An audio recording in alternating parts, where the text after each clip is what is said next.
اگر آپ کو ایک بڑا لطیف واقعہ سنا، جو بزرگ ہمارے یہاں تشریف لاتے ہیں، جو ہمارے مرشد اجازت ہے، علامہ سید ڈاکٹر غلام عبد القادر ثالث علوی مقدس اللہ العالی والنورانی، آپ فرماتے ہیں کہ میں علی گڑھ یونیورسٹی کے اندر جب پڑھتا تھا تو ایک مجذوب بزرگ وہاں آیا کرتے تھے، اور ان سے جو بھی ملاقات کرتا تو وہ اپنے ہاتھ میں اتنا بڑا ایک چھڑی لیے رہتے، اتنی بڑی ایک لکڑی، ایک لاٹھی ان کے ہاتھ میں رہتی، اور جو ان کے قریب آتا وہ اس کو مار کر کے بھگا دیا کرتے۔ آپ فرماتے ہیں کہ جب میری ملاقات ہوئی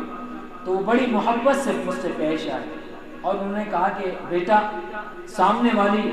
دکان سے میرے لیے ایک دودھ کا گلاس لے کر آؤ۔ آپ فرماتے ہیں کہ میں گیا اور ان کے لیے دودھ کا گلاس لے کر کے آیا، تو انہوں نے کہا کہ بیٹا ایک گلاس اور لے کر کے آؤ۔ آپ فرماتے ہیں میں ان کے حکم کے مطابق پھر ایک گلاس لے کر کے آیا، تو ان بزرگ نے فرمایا کہ اب میرے ساتھ بیٹھ کر کے تم بھی دودھ پیو۔ تو آپ فرماتے ہیں کہ وہ اکثر بزرگ ملاقات کے لیے آتے اور جب بھی مجھے دیکھتے تو کہتے بیٹا جاؤ، اور کبھی کبھی وہ خود ایک گلاس پیتے، کبھی دو گلاس پیتے، لیکن کبھی بھی جب بھی وہ ملتے ملاقات کرتے تو وہ ہمیشہ آپ سے بڑی محبت سے پیش آتے، اور باقی لوگ اگر ان سے ملا کرتے تو وہ ان کو مار کر کے بھگا دیا کرتے۔ اور وہ مجذوب بزرگ وہ اس علاقے کے قطب تھے، سرکار غوث پاک نے ان کو وہ مقام عطا فرمایا تھا۔ تو ہمارے بزرگ نے ان سے معلوم کیا کہ آپ اس حالت میں کب سے ہیں، آپ کو اللہ رب العزت نے یہ منصب کب اور کیسے عطا فرمایا؟ تو وہ بزرگ فرمانے لگے کہ بیٹا میں تو ایک برہمن ذاتی برادری سے تعلق رکھنے والا شخص ہوں، میں تو پنڈت ہوں، پنڈت گھرانے سے میرا تعلق تھا، میں اپنے معمول کے مطابق روزانہ صبح نہا دھو کر تیار ہو کر اپنی ڈیوٹی کے لیے جاتا تھا۔ ایک دن صبح نہا دھو کر کے اپنا کھانا لے کر کے اپنا ٹفن لے کر کے میں اپنی ڈیوٹی کرنے کے لیے، اپنی نوکری کرنے کے لیے جا رہا تھا، کہ میں جب گھر سے نکلتا تھا تو ایک جنگل سے میرا گزر ہوا کرتا تھا، تو میں اسی جنگل کے درمیان سے گزر رہا تھا، تو میں نے کیا دیکھا کہ ایک سفید پوش بزرگ بڑے ہی حسین و جمیل چہرے والے میرے سامنے نمودار ہوتے ہیں، اور مجھ سے کہتے ہیں اے جانے والے شخص یہاں، اے فلاں یہاں آ۔ میں ان کے قریب گیا اور تو برجستہ انہوں نے فرمایا کہ کلمہ پڑھو اور مسلمان ہو جاؤ، جاؤ تمہیں فلاں علاقے کا قطب اور ابدال بنا کر کے بھیجا جاتا ہے۔ تو یہ غوث پاک کا مقام ہے کہ غوث پاک جب جسے چاہیں اسے مقام ولایت پر فائز فرما سکتے ہیں۔ میرے عزیزوں، میرے پیاروں، آپ کی حیات کا واقعہ کہ ایک چور آپ کے گھر میں چوری کے ارادے سے گھس جاتا ہے، اور سرکار غوث پاک کا مقام اتنا عالی مقام تھا کہ آپ اپنے دور میں جو کپڑا استعمال فرماتے تھے، آپ اتنا مہنگا اور عظیم کپڑا استعمال فرماتے تھے جو اس وقت کے بادشاہ لوگ اپنے بدن پر کپڑا استعمال کیا کرتے تھے، تو وہی کپڑا غوث پاک استعمال کیا کرتے تھے۔ سرکار غوث پاک کے جبے کو چرانے کی غرض سے ایک چور جو ہے آپ کے گھر میں گھس جاتا ہے، اور اس نے دیکھا کہ بڑا قیمتی جبہ ہے، بڑا قیمتی عبا ہے، اس کو چرا دیا جائے،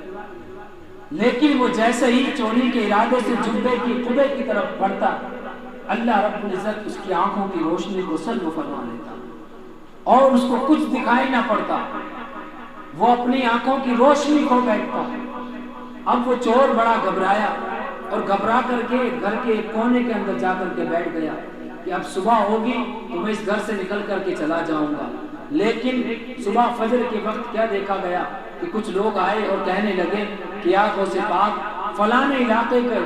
ایک ابدال کا انتقال ہو گیا، فلاں علاقے کا ایک ولی تھا اس کا انتقال ہو گیا ہے۔ تو سرکار غوث پاک نے فرمایا کہ جاؤ ہمارے گھر کے فلاں کونے میں ایک اللہ کا ولی بیٹھا ہے، اس کو پکڑ کر کے لے کر آؤ۔ تو چور گھبرایا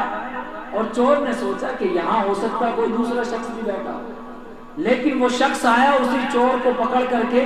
غوث پاک کی بارگاہ میں لے جانے لگا۔ تو اس نے کہا کہ بھائی مجھے کہاں لے جا رہے ہو؟ ارے میں تو سرکار کی بارگاہ میں چوری کرنے کی غرض سے آیا تھا،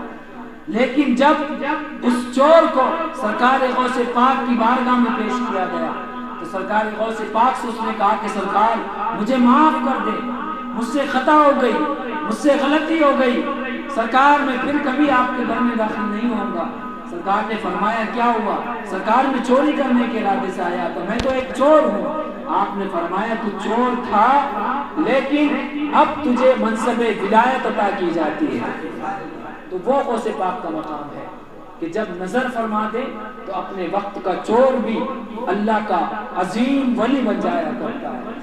تو میرے عزیزوں، میرے پیاروں، سرکار غوث پاک کی بارگاہ بڑی عظیم بارگاہ ہے۔ اللہ رب العزت کی بارگاہ میں دعا ہے کہ اللہ رب العزت ہمیں سرکار غوث پاک کا صدقہ عطا فرمائے، ہمیں آپ کی زندگی کا صدقہ عطا فرمائے، اور ہمیں آپ کے نقش قدم پر چل کر زندگی گزارنے کی توفیق عطا فرمائے۔ انشاءاللہ العزیز پھر کسی محفل میں سرکار غوث پاک کی جو عبادات کا اور آپ کی زندگی گزارنے کا طریقہ تھا، آپ نے کس طرح سے عبادت کی، آپ نے کس طریقے سے کیسی پریشانیاں برداشت کر کے زندگی گزاری، انشاءاللہ العزیز اس پر بھی گفتگو کریں گے۔ اللہ رب العزت کی بارگاہ میں دعا ہے کہ جو کچھ بیان ہوا اس کو اپنے بارگاہ میں قبول فرمائے، اگر کوئی خطا لفظ ہوئی ہو تو اس کو معاف فرمائے۔ استغفر اللہ ربی من کل ذنب واتوب الیہ۔ السلام علیکم ورحمۃ اللہ وبرکاتہ۔